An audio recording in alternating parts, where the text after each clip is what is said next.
Yes, welcome in. Badgers getting ready for a visit from Middle Tennessee State. Do you know where Middle Tennessee State is? Is it perhaps in the middle of Tennessee? That was going to be my guess, yes. Am I correct? I don't know. I haven't looked. I probably should have looked before I asked the question, huh? Murfreesboro? Murfreesboro, but where is Murfreesboro? Is it in the middle of I've, Tennessee? I've never been to Tennessee. My mom's from Tennessee, or was from Tennessee. It is almost exactly in the middle of Tennessee. Okay. You know how like Madison's like essentially in the middle of Wisconsin? South Central. I'm talking about east to west. Okay. Is it east I'm to with, west in the middle of the state? I'm with you. Proceed. That's essentially what Murfreesboro is, but it's also kind of essentially in the middle, north to south as well. So aptly named Middle Tennessee State. Their football team not as good as they are at placing Middle Tennessee State in the middle of Tennessee. They lost Austin Peay, an FCS team, I believe, by 20 points. So that is what is coming to Wisconsin on Saturday. We'll talk about that game a little bit more coming up on Friday's show.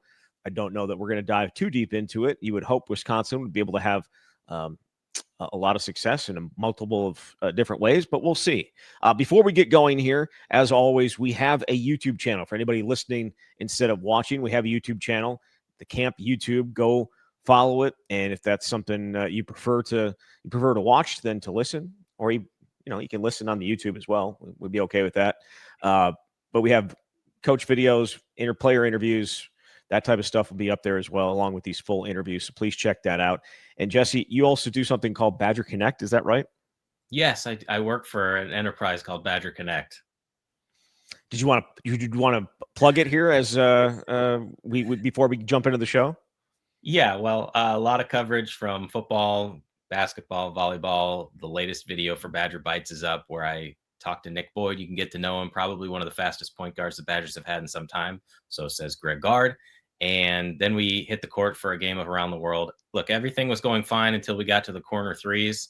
And then Nick absolutely smoked me, as he should, even though he did it while wearing sandals. So we do those every Wednesday, but a lot of great content. And I went all access with the volleyball team for the match against Texas, which didn't turn out as the Badgers wanted, but it was a really cool window into everything that goes on to pregame and postgame. So that is among the stories you can expect this week.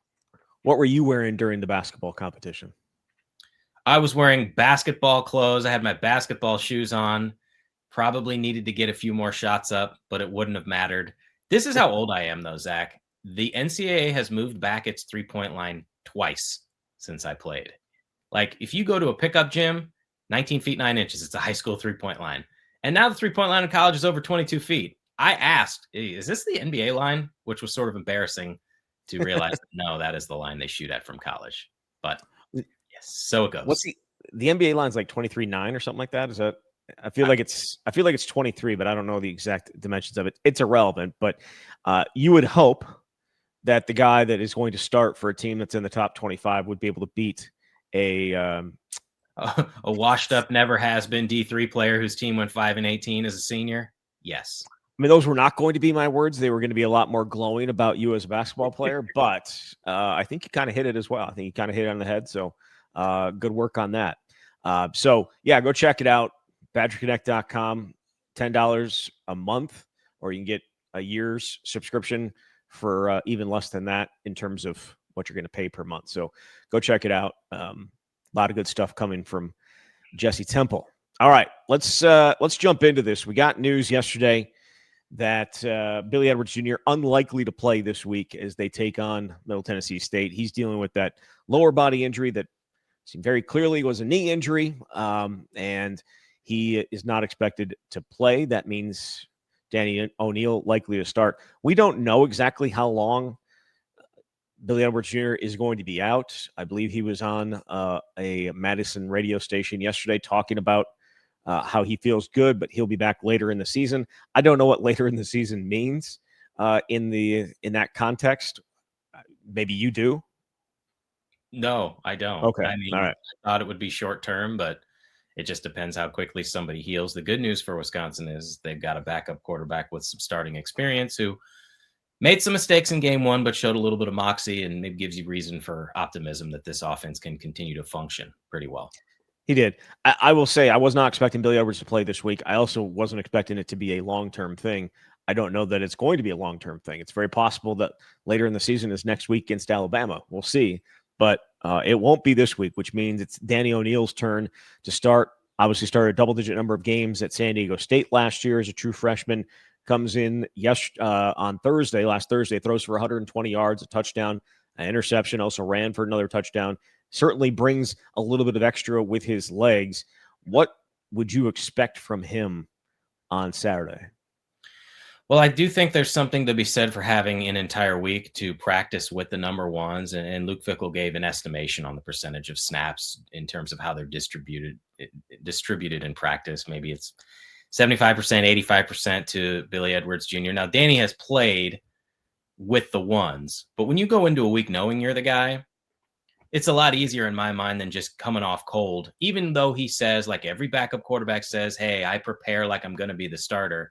I think it's still different. So I'd expect him to clean up some of the mistakes that he made, which he acknowledged when he was talking to reporters, some of those screen passes, obviously the interception, and just put Wisconsin in a position to continually move the chains. And there is the dynamic with the running ability, which we saw. He brings this fire and, as he calls it, some juice. He's not afraid to talk some smack, which is something Joe Brunner was sharing with us after the game on Thursday. And so I think people rally around a player like that, but I would expect him to put together a solid performance, and Wisconsin wins this one handily. I thought it was interesting. We did get to talk to Danny yesterday, and I'm going to play a couple clips here in a second about the chip on his shoulder, why he has the chip on his shoulder and that type of stuff. But he was talking about he just likes to have a good time. He's willing to talk a little bit of smack. But he's also one of those people that wants it said back to him. He's going to take some shots at guys. And he's said he's one of the first that will be like, yeah, come right back at me with it as well. And he says there's a lot of guys on the team like that. I personally have always preferred that type of interaction with people. I don't know, Jess, I don't know if you would agree or not. I have no problem like taking shots at other people. They can take them back at me. We'll go back and forth. It's fine. I like that out of I like that, and certainly like that out of a quarterback. And that's kind of what Luke Fickell said, right? Like he borderline. It's borderline, not borderline. It's straddling the line. Straddling the line. Thank you. Of ego and like sometimes that can be bad, but in his case, it is not. It provides a little bit more juice, and I certainly, again, these are not Luke Fickell's words. This is just how I continue to take it. He has routinely made clear that he thinks people are feels better about the quarterback job than he did the quarterback than the last 2 years, and that people are responding better to this quarterback than potentially they did to last year's backup. But again, my words.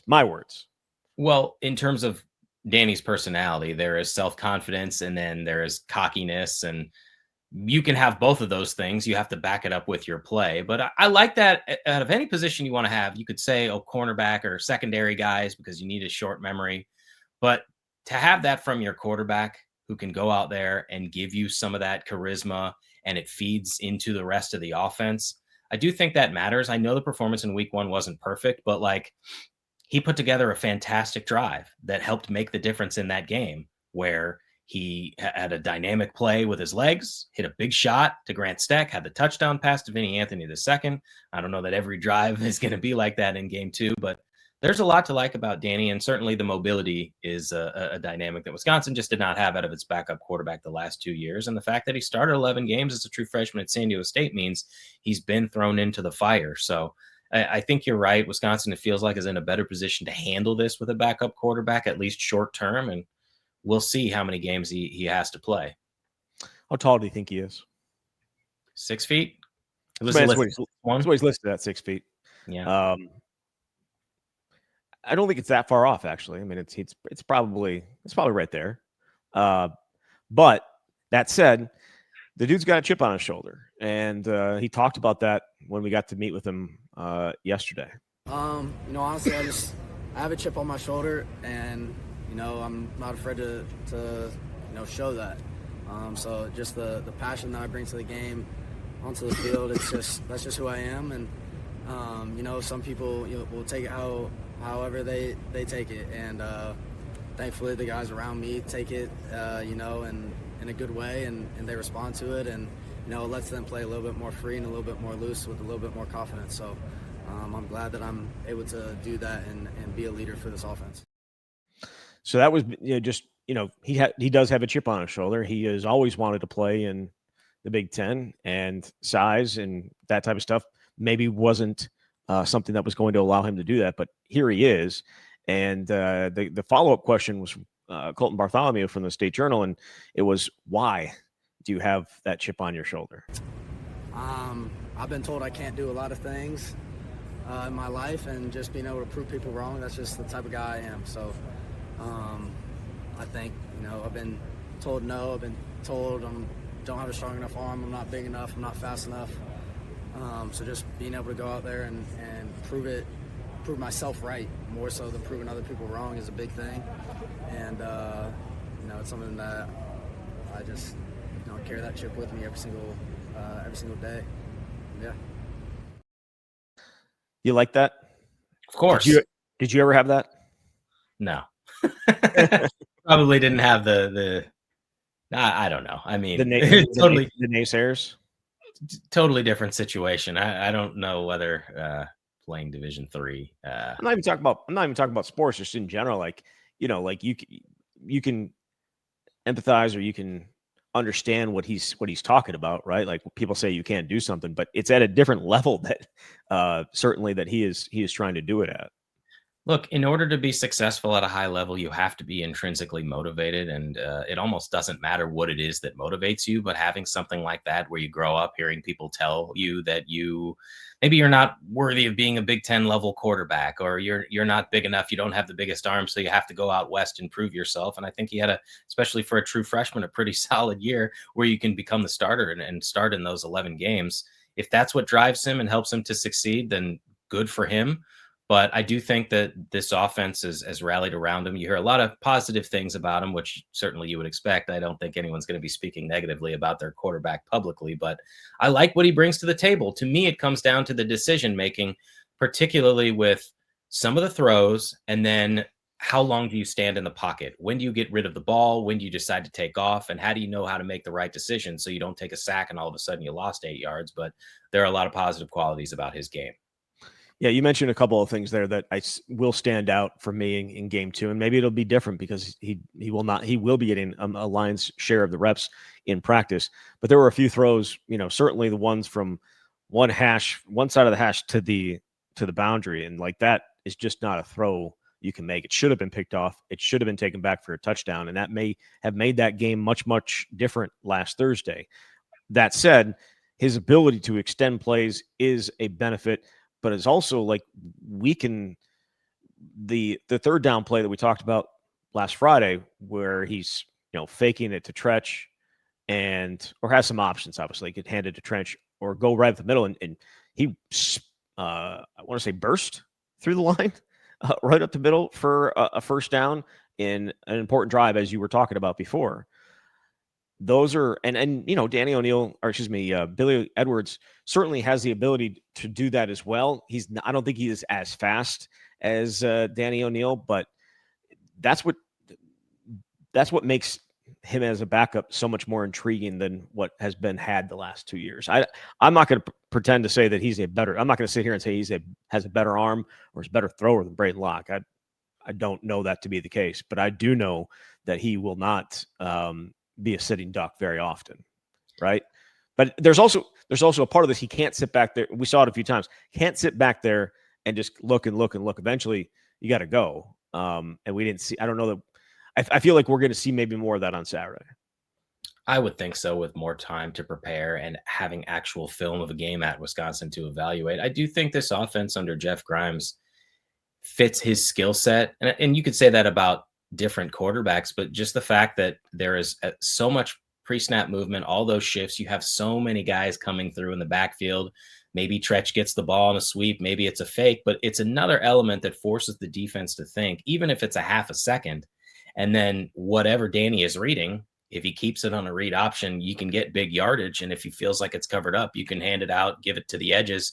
I think that's going to be a real strength for this offense all season. I would agree. I will say another one of those things that needs to improve from week 1 to week 2 is the operation, because we saw a number of times there in the second half where Luke Fickell had to burn timeouts because the play was not in there quick enough. They weren't getting there. They weren't getting up to the line quick enough. And that is, I think, to be expected, question mark, or no? I don't think it's, if they would have lost, you probably would have made more of it, or if you didn't have a timeout at the end of the game. But it is game one, and you've got your backup quarterback coming in on the third series. You've got some issues in part of your offensive line. Like, there are just a lot of things going on in that game. And so everything's not going to be perfect, but now you've got something to watch on film and say, we're going to focus on these few areas because this didn't go right in week 1. Yeah. Fickell did say that if it had been in the first half, would have cared maybe a little less. But second half, I thought at least one of them was in the first half, but I guess it's irrelevant at this point. Danny O'Neill admitted it as well. Like, just we have to be cleaner, especially getting the play in and getting up to the line and getting going. Because as you mentioned, and as we all know, there are so many checks and so many changes that it's important to certainly get through that. I'm excited to see what he's got. As I said throughout spring ball and summer and fall camp, I did not want to see backup quarterback play again, but here we are. And that was nothing against Danny O'Neill, and Hunter Simmons is now the backup, and potentially we get to see him, or I guess have to see him. It is what it is, but I don't want to be watching a backup quarterback, but this is the situation we find ourselves in once again, and we'll see what Danny O'Neill's got to go here on Saturday. All right, so let's move on here to another position that had major questions in fall camp, and that would be the offensive line, specifically left tackle. And Davis Heinzen struggled, I think is fair to say, last week against Miami, Ohio. I don't want to say overwhelmed, but did not look great. Got replaced for the final drive of that game against Miami, Ohio.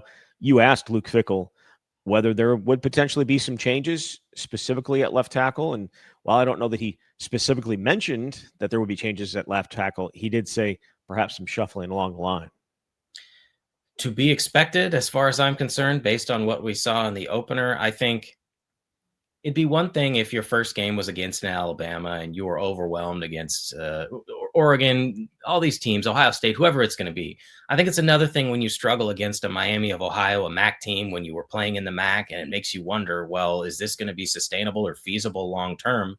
And you have to evaluate your options. So Luke did say there would be some shuffling along the line. He did not elaborate. He went on to say that he felt in fall camp, because of some of those injuries, obviously Jake Renfro was hurt, Kerry Kadenko was hurt, JP Benchwall has kind of been in and out, that he didn't feel that they could do as much shuffling at that time. So they wanted to help solidify some positions. And we knew that Davis Heinzen was going to get every opportunity to earn the starting left tackle job based on the situation Wisconsin faced, where Kevin Hayward tears his ACL during spring ball. They knew they just didn't have someone at that moment they felt comfortable with to go into the season as the starter. This is a dude who started 36 games at Central Michigan, including 30 at left tackle. We'll let him get acclimated and see what he can do.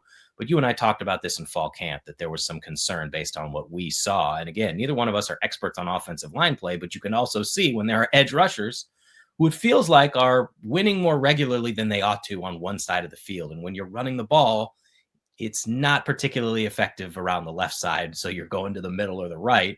What would that look like when you got to a game? And I think obviously Wisconsin has to evaluate other options at this point. So we'll see what the Badgers ultimately decide to do. It's not like I think this is the end for Davis Heinzen. He's played in one game. But if you feel like somebody else gives you a better opportunity, then they deserve a shot this week to prove that your offensive line can be more effective with someone else. Because I think you look at the other pieces and there's a lot to like there. We like Joe Brunner. What's not to like? He's an absolute mauler. Jake Renfro is a multi-year starter. Emerson Mandel, as a redshirt freshman, is the future at that position. And Riley Mallman is one of the best tackles in the country based on his body of work. But you need to solidify that other spot so the rest of your offense can function effectively. That leads to the question, who?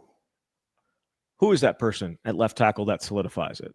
We talked about it, I think, on Thursday, maybe in fall camp a little bit, that Joe Brunner would seem to be the best person to slide out there. then you open up a spot on the inside. But on the inside, there's a lot more options than maybe at tackle.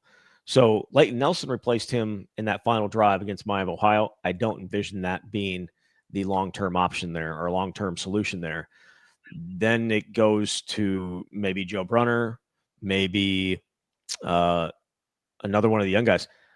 But we got a little, and again, this is total guesswork. I'm admitting that right now. But Wisconsin put out a picture of their practices, right? Of some of the work that they're doing this week as they get ready for Middle Tennessee State. One of the pictures they sent out was a picture of the offensive line, and it is the offensive line in a huddle. And it appears, based on the picture, that Riley Mahlman is actually at left tackle. And those that are watching on the YouTube are going to get to see this picture. For those listening, you can go to our YouTube and see the picture, but you can also go to Wisconsin's social media and see it as well. But as we look at this picture, Jesse, and again, this is not great podcasting, but it is what it is. They're in a huddle. The line is, it looks like Riley Mahlman is in the left tackle spot in the huddle. And next to him is Joe Brunner, which would lead you to believe he is the left guard. And that looks like a possibility that Riley Mahlman could move and could be the left tackle. Maybe that is what they're working on. It could also be a single play of an entire practice that I am sitting here and saying, oh, and hypothesizing about what this picture means. But for you, do you think any of this is potentially what the solution is? What stands out to me is that this is tremendous Zapruder film work by you. I'm so proud to be a part of this show specifically for this moment, that we're doing a deep dive here on a single picture for what the offensive line is going to look like. And I posited that, well, could they be swinging around to the other side and Riley's at right tackle? But that still wouldn't make sense because Joe Brunner is standing next to him.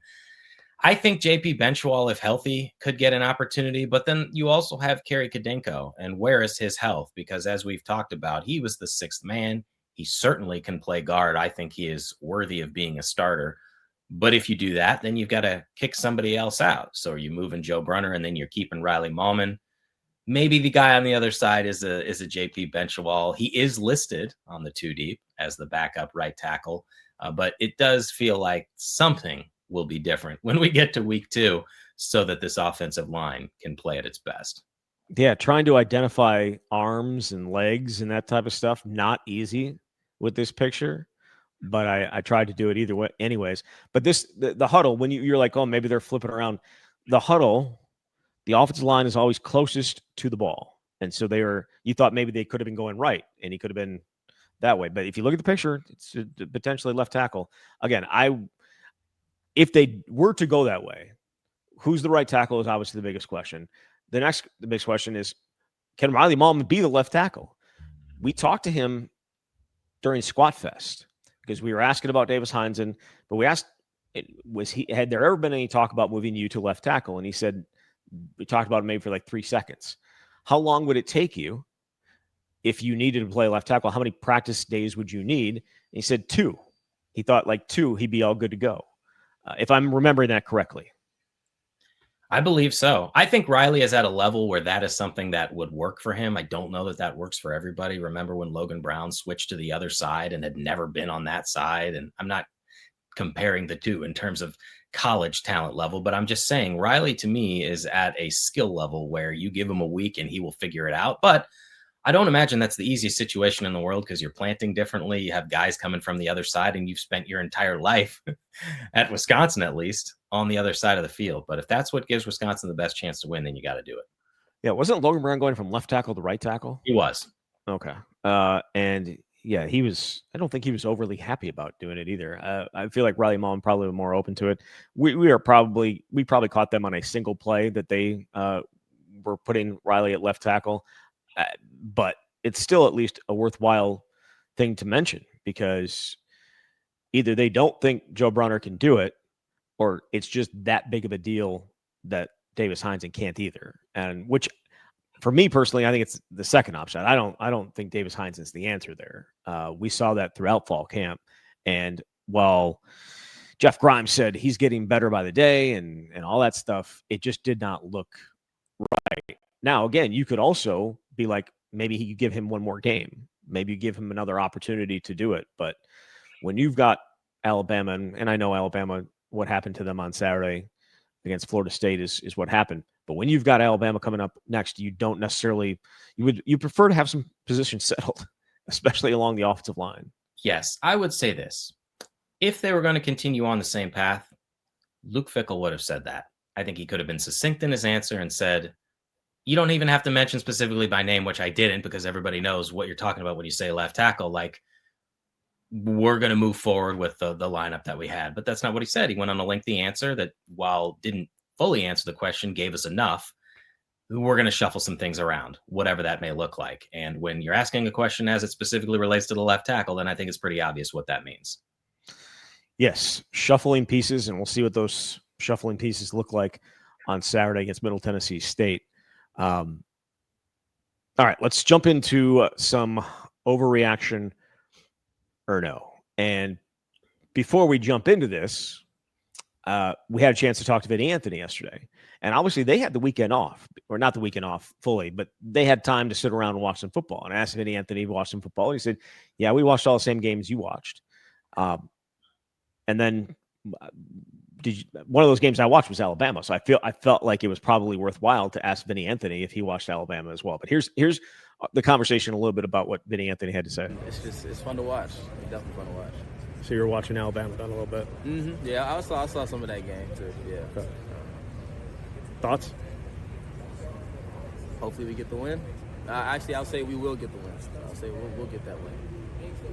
I'm going confident. So, first of all, what kind of guarantee is that for you? I think it's the lowest guarantee.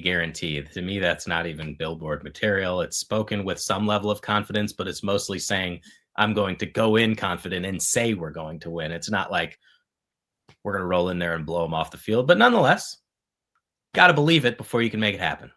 I mean, he did change it from hopeful to we are, right? We're going to go in there with confidence.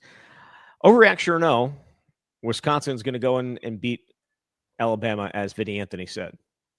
I'll say overreaction, mostly because, as I've been harping on forever, they're going to have to win a game of consequence for me to pick them in a game of consequence. I understand Alabama laid an egg in week 1, but you still got to go down to Tuscaloosa. We don't know what Wisconsin's quarterback situation is going to look like. And what's the defense going to look like in a matchup like that? I think it's easy to do it again. Well, I'm not going to say it's easy to do it. Like, they haven't put numbers together like that since 2017. It's one thing to do it against a Miami of Ohio, and it's another thing to go down there and win. But I would say this: Crimson Tide look more fallible than they have been in some time. Yeah, the thing that obviously was the shocking aspect of the Florida State one is Alabama just got whipped, especially up along the offensive line. And one of the guys that got whipped was Caden Proctor, the big time recruit out of Iowa, who went to Alabama, then went back to Iowa, and then went back to Alabama, and who dominated Wisconsin last year, just like putting guys in the ground. Dominated. Like, it just was. You could see the glee from the press box of what he was doing to Wisconsin's defensive line in the front, putting guys in the ground. For them to then just get whipped the way that they did by Florida State was a little bit of a surprise. I would imagine. Who do they play this week? Louisiana Monroe, I think they play one of the directional schools in Louisiana. Would it feel great if I was one of those teams walking into that? But Kalen DeBoer is absolutely on the hot seat, despite his buyout of, I think it's like $60 or $70 million. He's absolutely on the hot seat. They've lost five or six games. I think they've lost 5 of the last 9 against teams that are in the Power 5 or Power 4. So it has been a very rough start for Kalen DeBoer down there. Problem for them is I don't know who you would go to. Like, Kalen DeBoer was the hottest name out there, but I don't know who you would go to unless you could coax Nick Saban to come on back, which feels unlikely. Or you get one of the big, like, Alabama alums to come back. So, yeah. It's also possible that Florida State is a really good team this year and just had a terrible 2024 where they went 2-10 and were the biggest dumpster fire in college football. So sometimes it's hard to know after week one, like, well, how good is that team? And you look 11 games later and they were really good or they stunk. But either way, it's a surprising performance from an Alabama program that has performed at pretty much the highest level of college football. But as of now, I will say it's an overreaction that Wisconsin goes down there and wins. Now, if the Badgers do, and I don't care how good Alabama is, it almost doesn't even matter to me. That changes a whole hell of a lot about the trajectory of this Wisconsin program, or at least what you think is possible, and create some good vibes where it's been tough sledding for 2 years. Yeah, it doesn't matter. However you get it done, you get it done. Yeah, right. Kind of where I'm at. Yeah, they could lose to Louisiana. They could lose to whatever Louisiana school they're playing this week, and I still would be like, "What a win! What a win for Wisconsin!" Because it's Alabama at Alabama. Now, let's be fair. Don't have to go too much further into that. We'll talk more about Alabama next week. Overreaction or no? I'm more confident in my 6-6 prediction than I was at this time last week. Is that an overreaction or no? Not an overreaction. So you're more confident about your 6-6 pick. If it was an overreaction, then I would say these categories always screw me up. So it's a statement. I'm more confident in my 6-6 prediction than I was this time last week. Is that an overreaction or no? I'm the same. Okay, so it is overreaction. So it's an overreaction to say that you're more confident. Yeah. Do I need to explain the rules here again? We're years into this, and I still can't. I don't know that you're ever going to get it. If you haven't gotten it now, I don't know that you're ever going to get it. You know what the problem is? I didn't grow up in Wisconsin. It would have just come naturally. Yeah, it would have. So you feel about the same. Like nothing that you saw last week makes you feel good, makes you feel more confident, feel less confident about what potentially this year could be for the Badgers. I'm more confident in the defense and the ability to be competitive against pretty much anybody. But still some questions offensively, and that doesn't change the fact that the schedule they have in front of them. Like, they did what they were supposed to do. Now, they didn't cover, which you correctly projected, so I missed that one. But this doesn't change how I feel about what the season is going to look like for Wisconsin, other than I would expect them to be more competitive, which is what I felt before the games even began. Yeah, you talk about the defense, keeping them in any game. I got to see it against a team that can actually throw the ball before I'm going to sit here and say that is what it is, or a team that actually can run the ball. Miami of Ohio might be good. I don't know. We'll see. My guess is probably not. But that was also game one for them with a whole brand new offense in terms of players. So I don't know that I just want to sit here and say Wisconsin defense is everything that we thought it potentially could be until they face a team that can throw the ball on them a little bit. Because that just was not the case the other day. So we'll see. Again, great performance by Wisconsin. You mentioned 2017, some of the numbers that they put up. Do you remember the game in 2017 that happened in? Was it a non-conference game? It was not. It was not. It was against a Big Ten team. A Big Ten team Indiana? No. Okay, I don't know. Iowa. Do you Really? remember that? Do you remember the Iowa game where the only points that they scored were pick sixes off of Alex Hornibrook? It was 2 pick sixes. Josh Jackson, Green Bay Packers legend Josh Jackson, had 2 pick sixes. Otherwise, Wisconsin's defense was insane. I think they held them like 70-something yards for the game and did not convert a first down. It was as dominant of a performance as you could possibly think of. And it was actually a game, at least into the third quarter. And then Wisconsin's defense, like I think Leon Jacobs picked up a fumble and took it back for a touchdown. It was an absolutely dominating performance defensively. And until last Thursday, it hadn't happened like that for the Badgers since then. So a heck of a performance. I think it was in terms of like yardage / third down conversions. Like they giving up this amount of yardage, this few of yardage and no third downs was the first time since that Iowa game in 2017.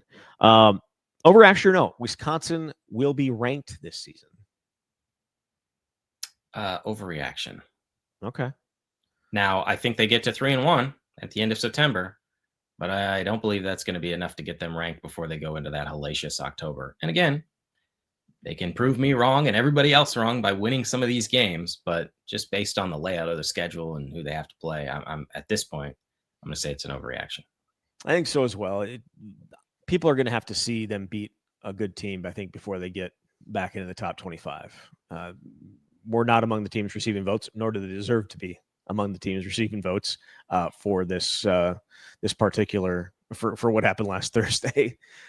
And no matter what happens on Saturday, they're not going to be in a category receiving votes. They were to go out and beat Alabama. Certainly, you would think so. Maybe not ranked, but certainly, I guess it depends what happens with Alabama this weekend. But I would also say I think people need to see Wisconsin beat a quality opponent just to be excited. Like, yes, yeah. I don't know. I mean, maybe I shouldn't make too much of the season opening crowd. What did they announce it at 65,000+? I know it's an 8 p.m. game on a Thursday, but like, I don't know. I think to me, you can say it's a number of different factors. Maybe it's just easier to watch on a big screen TV, but if they were a program that had more people excited, there would be more people in the stands. And in order to get excited, you got to win some of these big games and not just kind of win the ones you are expected to win and go 6-6. So they are going to have to do something extra to make people excited. Well, I thought I saw Polsine say it was the lowest attended non-COVID game in a long, long time.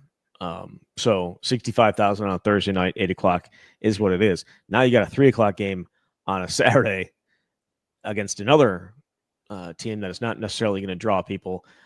I saw this, and again, I'm not saying it is related to potentially struggling to sell tickets for this one, but the Badgers are asking youth athletes from across the state invited to Camp Randall this Saturday to join them on the field prior to kickoff. Discounted tickets for athletes, friends, and families available.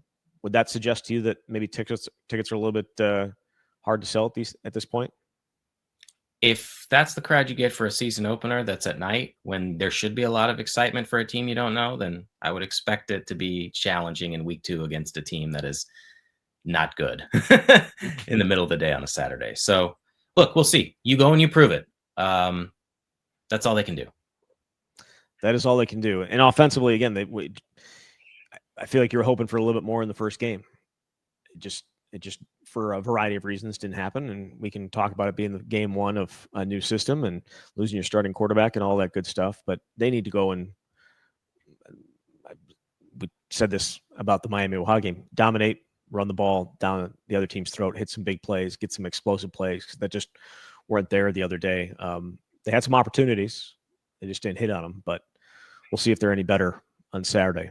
All right, we will be back Friday to talk about that game, make our week picks, and perhaps some other news that may be coming before then. But, Jesse, thank you very much. Thanks, Zach. All right, there he is, Jesse Temple from Badger Connect. You've been listening to The Can.